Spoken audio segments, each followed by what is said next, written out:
오늘 하나님께서 우리에게 주시는 말씀은 베드로후서 1장 1절에서부터 11절까지의 말씀입니다.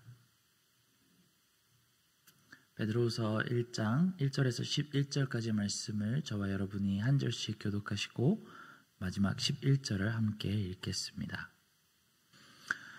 예수 그리스도의 종이며 사도인 시몬 베드로는 우리 하나님과 구주 예수 그리스도의 의를 힘입어 동일하게 보배로운 믿음을 우리와 함께 받은 자들에게 편지하노니 하나님과 우리 주 예수를 알므로 은혜와 평강이 너희에게 더욱 많을지어다. 그의 신기한 능력으로 생명과 경건에 속한 모든 것을 우리에게 주셨으니 이는 자기의 영광과 덕으로서 우리를 부르신 이를 알므로 말미암음이라. 이로써 그 보배롭고 지극히 큰 약속을 우리에게 주사 이 약속으로 말미암아 너희가 정욕 때문에 세상에서 썩어질 것을 피하여 신성한 성품에 참여하는 자가 되게 하려 하셨느니라. 그러므로 너희가 더욱 힘써 너희 믿음의 덕의 지식의 절제를, 절제의 인내를, 인내의 경건을, 경건의 형제 우애를, 형제 우애의 사랑을 더하라. 이런 것이 너희에게 있어 흡족한즉 너희로 우리 주 예수 그리스도를 알기에 게으르지 않고 열매 없는 자가 되지 않게 하려니와. 이런 것이 없는 자는 맹인이라 멀리 보지 못하고 그의 옛 죄가 깨끗하게 된 것을 잊었느니라. 그러므로 형제들아 더욱 힘써 너희의 부르심과 택하심을 굳게 하라. 너희가 이것을 행한즉 언제든지 실족하지 함께 읽겠습니다. 이같이 하면 우리 주 곧 구주 예수 그리스도의 영원한 나라에 들어감을 넉넉히 너희에게 주시리라. 아멘. 이제 우리는 베드로 전서의 귀한 말씀을 넘어 베드로 후서의 말씀으로 들어갑니다. 베드로 후서는 점점 심해지는 박해와 여러 가지 정치적 상황을 보았을 때 이제 곧 자신의 사역이 순교로 마무리될 것을 바라보는 사도 베드로가 소아시아에 있는 교회들에게 고별 설교를 하듯이 쓴 글입니다. 그러니 이 안에는 정말 많은 사랑과 축복이 담겨 있으며 자신처럼 많은 교회의 신앙인들이 끝까지 하나님의 진리를 붙들고 올바로 서서 견뎌주기를 부탁하는 간절한 마음이 담겨 있습니다. 하지만 하나님의 진리를 잘 붙들고 견디는 가장 좋은 방법이 무엇일까요? 요즘 영상들에 보니까 유튜브에서 많은 길거리 전도자들이 나가서 신학적으로 사람들과 토론도 하고 논쟁을 하다가 이기는 영상들이 꽤 많이 올라오는데 그렇게 복음의 진리를 논리적으로 철학적으로 잘 방어하면 되는 것일까요? 사도 베드로는 하나님의 진리를 가장 잘 붙드는 방법이 바로 성품적인 성장 안에 있다고 설명합니다. 예수님을 통해 하나님의 은혜를 입은 사람들은 언제나 자라나게 마련인데 이런 사람들에게는 도저히 비진리가 틈을 탈 수 없다고 설명합니다. 하지만 이런 성품적인 성숙은 그 당시 많은 철학가들이 추구하는 도덕적인 방식으로 이루어지지 않습니다. 당시 로마 사회는 지금까지 기록이 많이 남아있을 정도로 수많은 철학자들이 여러 가지 방식으로 최선의 삶과 높은 도덕이 무엇인지를 고민하며 사람들을 가르쳤습니다. 큰 문제가 있었다면 그것이 교회 안에까지 스며들어서 여러 기독교 진리들과 뒤섞여 진리가 아닌 것을 마치 교묘하게 진리인 양 사람들을 속였다는 사실입니다. 사도 베드로가 펜을 들어서 마지막에 이 서신을 써야겠다고 결심하게 된 계기도 혼탁한 가르침이 하나님의 진리를 뒤덮어버리지 않게 하기 위함이었습니다. 사도 베드로와 많은 다른 사도들의 입장에서 가장 무서운 것은 로마 사회의 압박과 핍박이 아니었습니다. 오히려 사도들은 그것을 기뻐했습니다. 반면에 사도들이 가장 경계했던 것은 교회 내에 가만히 들어온 거짓된 가르침들이었습니다. 베드로 후서는 세 가지 큰 틀로 거짓 교사들의 가르침에 맞서는 귀한 진리를 가르쳐 주는데 그에 앞서서 가장 중요한 것이 있다면 원진리, 즉 하나님의 성품에 참여하는 것의 중요성이 먼저라는 사실을 우리에게 가르쳐 줍니다. 이 하나님의 성품에 참여하는 것은 어디 문서에서 내가 멤버십에 가입하겠다고 사인을 하는 것이 아닙니다. 유명한 누군가의 가르침을 따르겠다고 날마다 그것을 묵상하는 것도 아니고 어떤 행동 양식을 고안해서 그대로 따라가는 것이 아닙니다. 그것이 바로 세상의 철학이, 로마 시대의 철학이 가르치던 사상이었습니다. 그렇다면 우리 또한 한번 되짚어 보겠습니다. 우리 현대 시대에도 거짓된 사상의 가르침이 넘쳐나고 있습니다. 교회 안에서도 무엇이 진실이고 무엇이 거짓인지 알기 힘들 정도로 다양한 사상들이 목소리를 높이고 있습니다. 이런 세대를 살고 있는 신앙인들이 이 세상의 모든 물질 만능적인 가치와 사상을 뒤로하고 예수님을 따라 닮아가는 방법은 무엇이 있을까요? 사도 베드로는 오늘 본문의 모든 사람의 내면이 죄인의 것이 아니라 하나님의 신성한 성품으로 바뀌어 나가야 한다는 아주 귀중한 답을 제시해 줍니다. 그리고 바로 이것이 기독교 교리의 가장 중요한 핵심 중에 하나입니다. 그러니 우리가 신의 성품에 참여하는 방법, 신성한 성품에 참여하는 방법으로 사도 베드로가 제시한 3절 말씀을 통해 우리가 그것을 굳건히 새겨보기를 바랍니다. 3절 말씀에 그는 이렇게 이야기합니다. 그의 신기한 능력으로 생명과 경건에 속한 모든 것을 우리에게 주셨으니 이는 자기의 영광과 덕으로서 우리를 부르신 이를 알므로 말미암음이라. 자기의 영광과 덕으로서 우리를 부르신 여호와 하나님을 아는 것이 가장 먼저입니다. 하지만 여기서 사도 바울이 말하는 하나님을 아는 것은 하나님을 지식적으로 안다는 뜻이 아닙니다. 헬라어로는 에피그노시스라고 하는 단어를 썼는데 이 단어는 관계적으로 올바르고 정확하게 안다라는 뜻을 가지고 있다고 합니다. 저도 많은 사람들을 알고 있습니다. 개인적으로 아는 사람들이 있고 또 그냥 그 사람이 어떤 사람인지 정보적으로만 아는 사람들이 있죠. 예를 들자면 제가 미국의 대통령 조 바이든이라는 사람을 아는 것과 제가 많은 시간을 보내온 우리 교회 목사님들이나 아니면 우리 담임 목사님을 아는 것은 커다란 차이가 있을 것입니다. 저는 미국 대통령을 한 명의 유권자로서 그의 이력을 알고 정치적인 주장을 알고 있습니다만 그가 어떤 성품을 가진 사람인지는 전혀 알지 못합니다. 그저 미디어 프레스에서 만들어진 이미지만을 저는 알고 있을 뿐이죠. 반면에 우리 담임 목사님이나 아니면 다른 목사님들이라면 제가 2년 반 동안 넘게 함께 사역하고 말씀도 많이 듣고 또 1대1로 면담도 많이 했고 목회적으로 저에게 많은 가르침을 주셨기 때문에 그분들의 성품이 어떠한지를 알게 될 기회가 충분히 지금까지 있었습니다. 교회에서 일어나는 여러 가지 일들 중 몇 가지는 그 각자 목사님들의 성격과 그 성품에 따라서 어떤 의견을 가지고 계실지 여쭤보지 않아도 얼핏 짐작할 정도는 제가 알고 있다고 생각합니다. 그렇게 하나님을 관계적으로 알고 성품적으로 아는 것을 베드로는 하나님을 안다라고 표현을 합니다. 사랑하는 성도 여러분, 우리는 하나님에 대해서 알고 있습니까?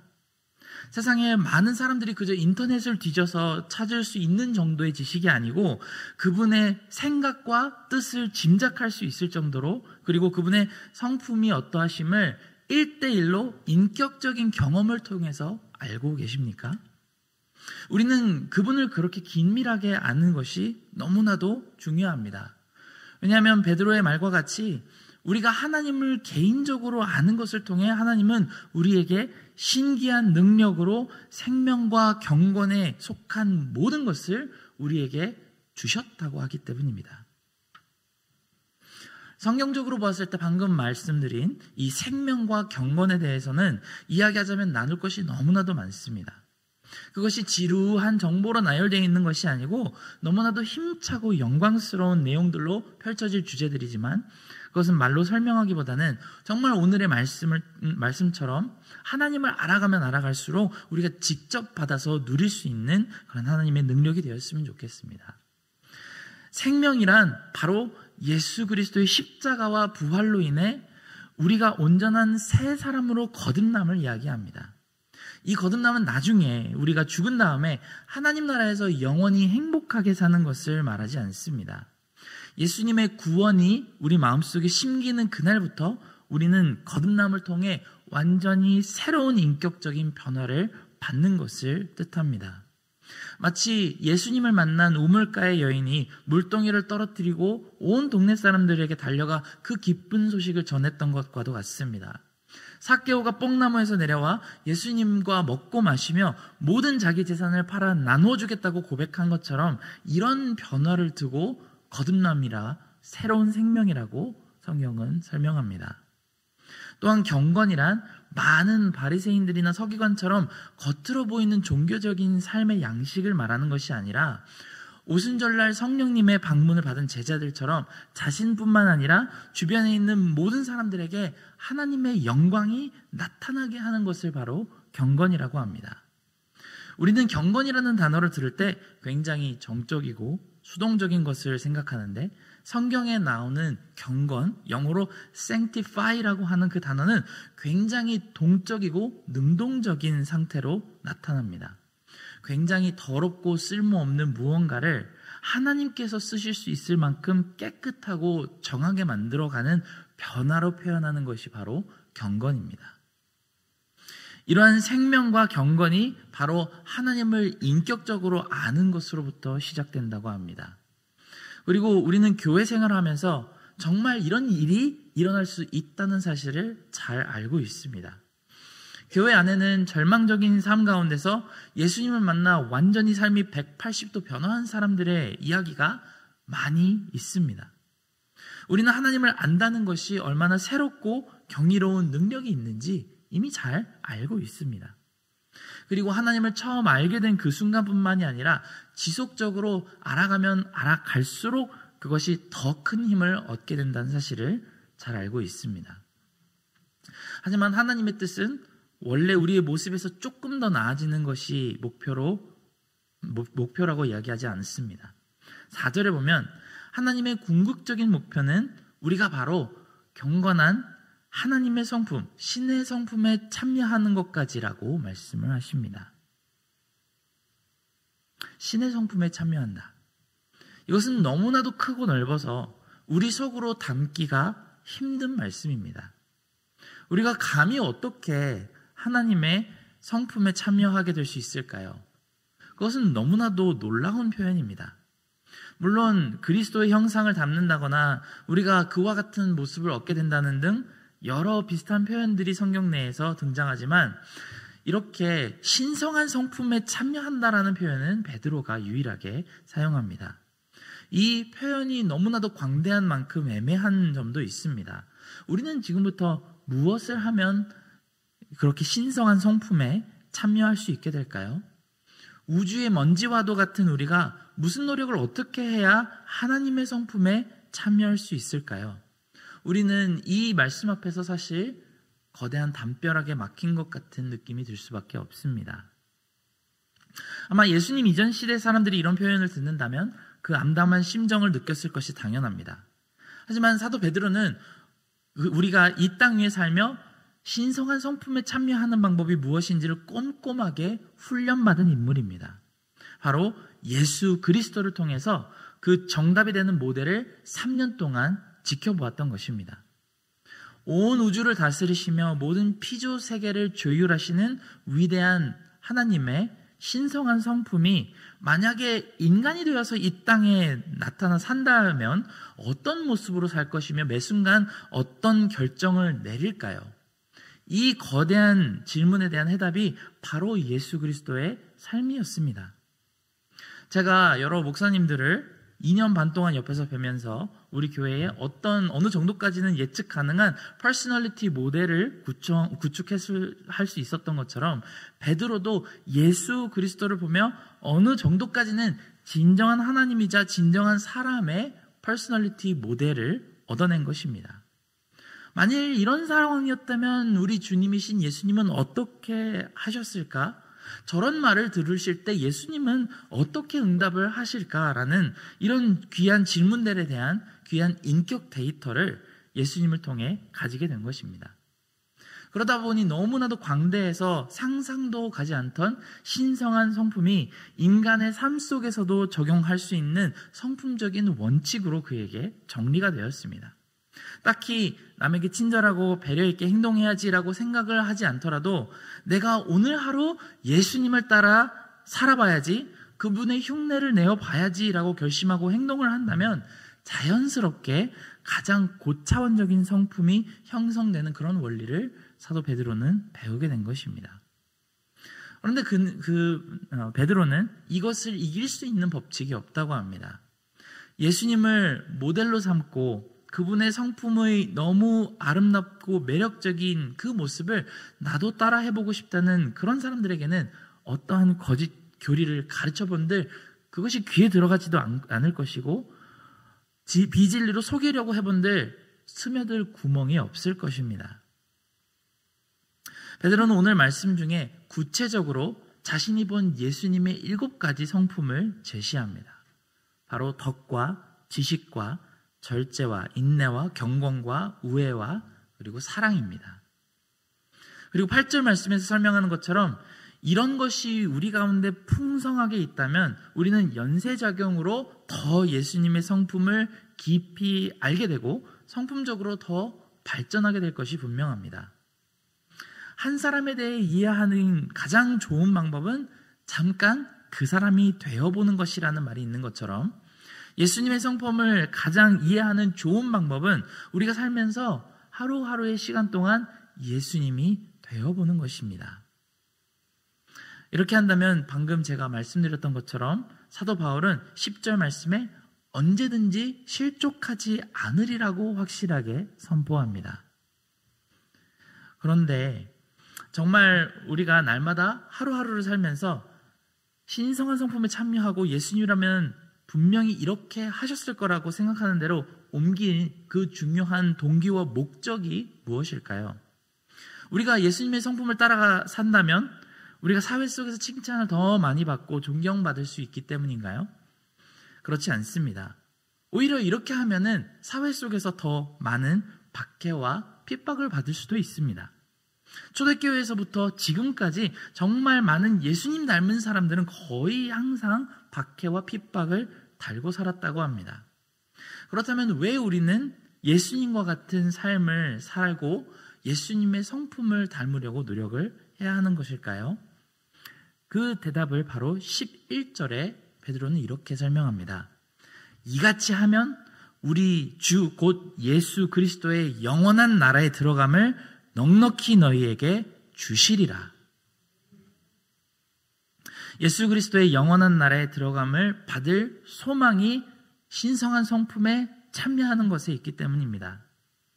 여기서 잠시 오해의 소지를 짚고 넘어가자면 이렇게 해야지만 영원한 나라에 들어갈 수 있다는 뜻이 아닙니다.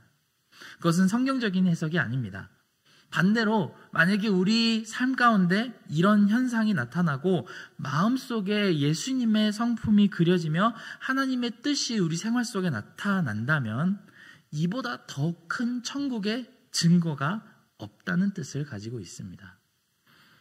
우리가 말로 설명하지는 못하지만 예수님의 마음을 나날이 더 깊이 알고 싶어하는 갈망이 생겨나고 그 성품을 삶 가운데서 실천해보자고 하는 열의가 있다면 그것이 죄 많은 우리의 본성에서 나오는 생각일까요? 아니면 성령님의 도우심일까요? 당연히 성령님이 하시는 일입니다. 이렇게나 성령님이 함께 하신다는 증거가 뚜렷하게 있는데 우리는 그때 천국 시민이 되었음을 의심할 수가 없습니다. 하지만 교회에 오래 다니는 성도로서 그렇게 신앙의 삶을 오랜 시간 보내었는데 여전히 그런 도전의식이 없다거나 하나님의 성품에 대한 관심이 없다면 그것은 성령님이 주신 마음이 있다고 할 수가 없을 것입니다. 그러니 이런 행동 자체가 가진 의미가 있다기보다는 그 안에 담긴 동기와 열망으로 인해 이미 하나님 나라가 우리에게 있음을 우리는 증거로 받을 수가 있습니다. 오늘 하루를 살아가며 이 자리에 모인 모든 성도 여러분께서 하나님의 성품에 신성한 성품에 참여하시는 분들로 서서히 서 가시기를 간절히 축원합니다. 그래서 예수 그리스도의 나라가 날마다 더 가까이 우리 삶 가운데로 찾아오는 그 기쁨을 누리시기를 진심으로 축복합니다. 함께 기도하겠습니다.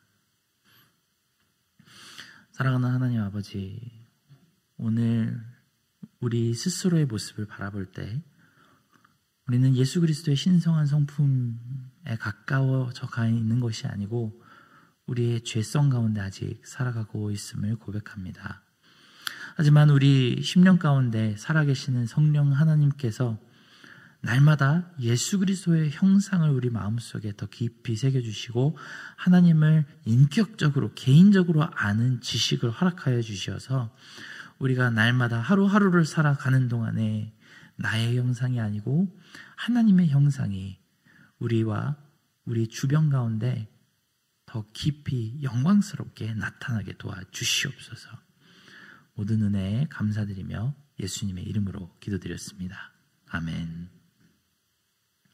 아버지, 그 가운데 정말 하나님께서 택하신 백성들이 예수 그리스도의 형상을 입고 날마다 더욱더 하나님 앞으로 나올 수 있는 그런 귀한 은혜의 시간들이 그 성도 회중들 가운데 날마다 채워지기를 하나님께 간구드렸고 원하옵나이다.